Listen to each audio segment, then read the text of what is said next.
ನೈತಿಕ ಪೊಲೀಸ್ಗಿರಿಯನ್ನು ಮಾಡಿದರೆ ಮೂರ್ನಾಲ್ಕಿಂದ ಹೊಡಿತಾರಲ್ಲ ನೆನ್ನೆ ಒಂದೊಂದು ಫೋನ್ ಮಾಡಿ ಒಂದೊಂದು ಬಂದಿದೆ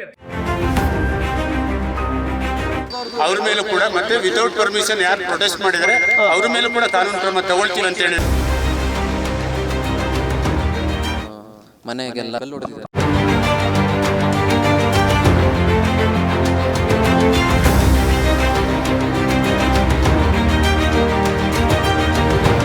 ಫುಲ್ಲು ಕೆಟ್ಟದಾಗ ಹೆಣ್ಮಕ್ಳಿಗೆಲ್ಲ ಬೈದಿದ್ದಾರೆ. ಹೆಣ್ಮಕ್ಳು ಒಬ್ಬಳೇ ಇದ್ದಾಗ ಒಂದು ಕಲ್ಲು ಹೊಡೆದು ಹೋಗಿದ್ದಾರೆ.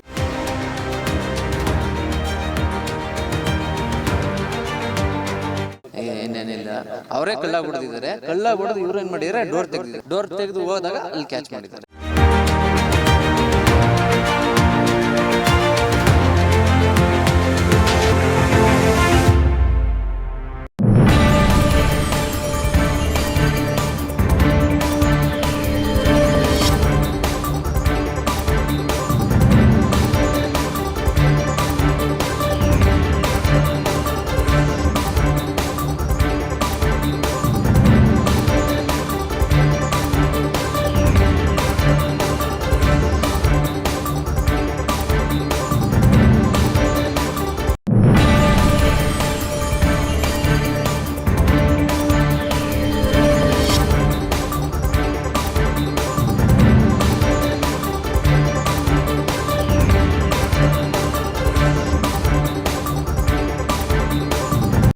ಸಂದರ್ಭದಲ್ಲಿ ಹೊಡಿತಾರೆ, ಪರವಾಗಿಲ್ಲ. ಮೂರ್ನಾಲ್ಕಿಂದ ಹೊಡಿತಾರಲ್ಲ ನೆನ್ನೆ ಒಂದೊಂದು ಫೋನ್ ಮಾಡಿದ್ದಾರೆ, ಒಂದೊಂದು ಬಂದಿದ್ದಾರೆ, ಬೀಟ್ ಹೊಡಿದ್ದಾರೆ, ಹೋಗಿದ್ದಾರೆ. ಇವತ್ತು ಕೇಳಿದ ತಕ್ಷಣ ಅಲ್ಲಿ ಮೂರ್ನಾಲ್ಕು ಜನ ಓಡೋಗ್ತಾರೆ, ಒಬ್ಬನ ಅರೆಸ್ಟ್ ಮಾಡಿ ಕೊಟ್ಟಿದ್ದಾರೆ. ಇವತ್ತು ಇವ್ರಿಗೆ ಯಾಕೆ ಈ ಪರಿಸ್ಥಿತಿ ಬಸ್ ರೈಲ್ವೆ ಸ್ಟೇಷನ್ ಆಗ್ತಿದೆ ಅಥವಾ ಒಟ್ಟು ಟೌನ್ ಅಲ್ಲಿ ಯಾಕೆ ಪೊಲೀಸು ವ್ಯವಸ್ಥೆ ಯಾಕೆ ಸರಿಯಾಗಿ ಪರಿಶೀಲನೆ ಮಾಡಿ ಅಲ್ಲಿರುವಂತಹ ಸಿಸಿ ಕ್ಯಾಮೆರಾ ಫುಟೇಜ್ಗಳನ್ನು ಕೂಡ ತಗೊಂಡು ಮತ್ತೆ ಯಾರು ನೈತಿಕ ಪೊಲೀಸ್ಗಿರಿಯನ್ನು ಮಾಡಿದರೆ ಅವ್ರ ಮೇಲೂ ಕೂಡ ಮತ್ತೆ ವಿತೌಟ್ ಪರ್ಮಿಷನ್ ಯಾರು ಪ್ರೊಟೆಸ್ಟ್ ಮಾಡಿದರೆ ಅವ್ರ ಮೇಲೂ ಕೂಡ ಕಾನೂನು ಕ್ರಮ ತಗೊಳ್ತೀವಿ ಅಂತ ಹೇಳಿದ್ದಾರೆ. ಸೊ ತಗೊಂಡಿಲ್ಲ ಅಂತೇಳಿ ಬೆಳಗ್ಗೆ ಮತ್ತೆ ಎಲ್ಲರೂ ಕೂಡ ಒಂದ್ ಕಡೆ ಗ್ಯಾದರಿಂಗ್ ಆಗೋಣ. ಮನೆಗೆಲ್ಲ ಕಲ್ಲು ಹೊಡೆದಿದ್ದಾರೆ. ಮತ್ತೆ ಲೇಡೀಸು ಗಾಬರಿಯಾಗಿ ಹೊರಗೆ ಹೋದಾಗ ಅವ್ರು ಏನು ಮಾಡಿದ್ದಾರೆ, ಏನಕ್ಕೂ ಬೈದಿದ್ದಾರೆ. ಫುಲ್ಲು ಕೆಟ್ಟದಾಗ ಹೆಣ್ಮಕ್ಳಿಗೆಲ್ಲ ಬೈದಿದ್ದಾರೆ. ಆವಾಗ ನಾವೇನು ಮಾಡಿದ್ದೀವಿ, ಅಲ್ಲಿಗೆ ಬಿಟ್ಟಾದ್ಮೇಲೆ ಮತ್ತೆ ಇವಾಗ ಮಧ್ಯಾಹ್ನ ಬಂದ್ಬಿಟ್ಟು ಆ ಹುಡುಗಿ ಮತ್ತೆ ಕಲ್ಲು ತೂರಾಟ ಮಾಡಿ ನಾನು ವರ್ಕ್ ಮಾಡೋಕೆ ಹೋಗ್ತೀನಿ, ಅಮ್ಮನೂ ಇರಲ್ಲ ಮತ್ತು ಅಪ್ಪನೂ ಇರಲ್ಲ. ಹಂಗಾಗ್ಬಿಟ್ಟು ಇವರು ಹೆಣ್ಮಗಳು ಒಬ್ಬಳೇ ಇದ್ದಾಗ ಒಂದು ಕಲ್ಲು ಹೊಡೆದು ಹೋಗಿದ್ದಾರೆ. ಹಂಗಾಗಿ ಏನು ಗೊತ್ತೇ ಇಲ್ಲ ಸರ್, ನಾವು ಅವ್ರ ಮಕನೇ ನೋಡಿಲ್ಲ ಯಾವತ್ತು. ರಾತ್ರಿನೂ ಮತ್ತೆ ಈಗಲೂ ಮಧ್ಯಾಹ್ನ ಟೈಮಲ್ಲೇ ಹೊಡೆದಿದ್ದಾರೆ. ಪೊಲೀಸೆಲ್ಲ ಏನು ಮಾಡ್ತಿದ್ರು ಅಷ್ಟೊತ್ತಾಗಿ?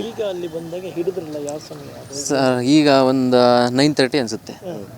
9:30 ಬಂದು ಓಡಾಡ್ತಿದ್ರು. ಬಂದು ಕಲ್ಲಲ್ಲಿ ಹೊಡೆದಿದ್ದಾರೆ. ಆಮೇಲೆ ಅಲ್ಲಿ ಏರಿಯಾ ಹುಡುಗರೆಲ್ಲ ಅಡ್ಡ ಹಾಕಿದ್ದಾರೆ. ಅವರೇ ಕಲ್ಲು ಹೊಡೆದು ಹೋಗಿದ್ದಾರೆ. ಏನೇನಿಲ್ಲ, ಅವರೇ ಕಳ್ಳ ಹೊಡೆದು ಇವ್ರು ಏನು ಮಾಡಿದ್ದಾರೆ, ಡೋರ್ ತೆಗೆದು ಹೋದಾಗ ಅಲ್ಲಿ ಕ್ಯಾಚ್ ಮಾಡಿದ್ದಾರೆ. ಹಂಗೆ ಮನೆ ಹೌದು ಸರ್, ಫೋಟೋ ಎಲ್ಲ ಇದೆ. ಮತ್ತು ಓಡಾಡಿರೋದು ಫೋಟೋಸ್ ಎಲ್ಲ ಇದೆ CCTV. ರಾತ್ರಿ ಅಂದರೆ ಮಿಡ್ನೈಟ್ ಸರ್, ಒಂದು 3 ಗಂಟೆ 3:30 ಈ ಥರ ಮಿಡ್ನೈಟ್. ಅಂದರೆ ಈಗ ಬ್ಯಾಕ್ ಟೈಮಲ್ಲ ಅದೇ ಸರ್, ಒಂದು 3-4 ದಿನದಿಂದ ಕಂಟಿನ್ಯೂಸ್ಗೆ. ಹಂಗಾಗಿ ಒಂಚೂರು ಕಂಪ್ಲೇಂಟ್ ಕೊಡೋಣ. ಬೇರೆ ಏನು ಸರ್, ನಾವು ಪರಿಚಯನೇ ಇಲ್ಲ ಸರ್, ಮುಖ ಪರಿಚಯನೇ ಇಲ್ಲ. ಹಂಗಾಗಿ ಏನಿಲ್ಲ ಸರ್, ಏನಿಲ್ಲ. ಗಗನ್ ಅಂತ ಸರ್, ನನ್ನ ಅವರ ಅಣ್ಣ. ಇದು ಪಬ್ಲಿಕ್ ಇಂಪ್ಯಾಕ್ಟ್, ಜನಶಕ್ತಿಯೇ ನಿರ್ಣಾಯಕ.